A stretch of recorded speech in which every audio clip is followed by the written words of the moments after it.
Hey guys, Matt Allen, Tim Little, and a beautiful Arizona bass here. We are out traveling this week. We are on the road. Came down to the Southwest just to fish some new places, enjoy the weather. It's cold back home. We've been hearing a lot of things coming out of the Southwest, a lot of great fishermen down here, so we wanted to come check it out. What we want to talk to you guys about today is how to fish these vast expanses of cover, because you deal with it all over the country, and it's something we don't have a lot of in our area, but when we get on the road, we start running into it.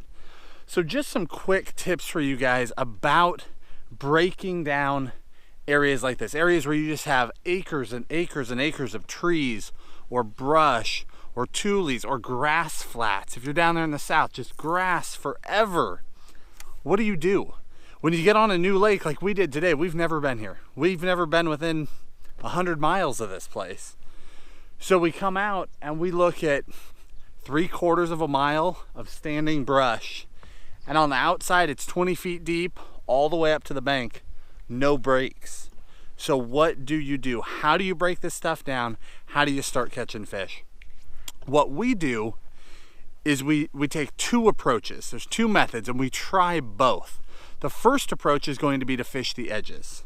So we started on the outside edge, way out offshore, on the farthest outside of this, about 18-20 feet of water, and it just didn't feel right. Our water temps are warming up. It's about 56 degrees here first thing in the morning.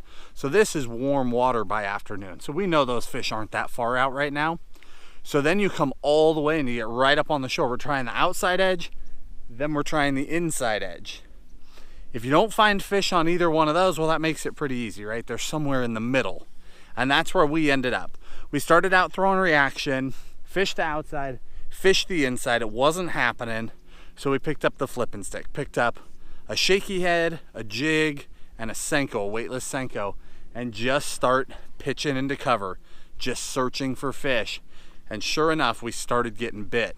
So that tells us that the fish are there. It confirms everything we assumed. We're in the right places. So now we know we're on fish. How do you break a place like this down? If you know they're not out on the edges, then what you're looking for is the anomalies, the things that are different, the things that stand out.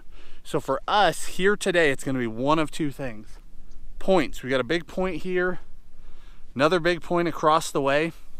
Where those points run out into the trees, you have a depth change. And that makes all the difference. Those points are key because it's creating not only a hump on the shore, but a hump coming out into the water. You've got an edge on one side, pops up on top, edge on the other side. The fish will sit on those edges, and then midday when they want to feed, they're gonna pop right up on top and feed, pop back off the side. Again, in the evening, they'll come up and feed, go back off the side. So that's a critical place. The other critical place is going to be anywhere that you've got a creek channel coming out of one of the coves. So points, and then in the coves, you're searching for a channel. Some coves have them, some coves don't. Depends on how much water has come down through there in low water years. But if you can use your electronics, if you can find a creek channel out there where you're going across the middle of the cove, it's got a little bit of a dip in the bottom. That's like a highway for the bass. When they want to move in and out of that cove, they're going to go right up that channel and right back out, just like they come up the points and work up on top and go right back out. So essentially what you've done, we've been out here, what, an hour? 45 minutes. 45 minutes? We're already catching fish in a place we've never been on a huge expansive flat, and we have a pattern. We know our fish are in two places. They're following the edge of those changes, the edges of those anomalies. So now we've got a viable pattern. It should work all day long. We can repeat it place after place after place, continue to refine it, figure out exactly which baits the bigger fish are eating, and just carry that spot to spot to spot, run those edges, and we'll, in theory, put together a great bag of fish today, and you can do the exact same thing at home on your water. We hope that helps you guys. If it did, hit that like button, subscribe to the channel. We'll talk to you soon.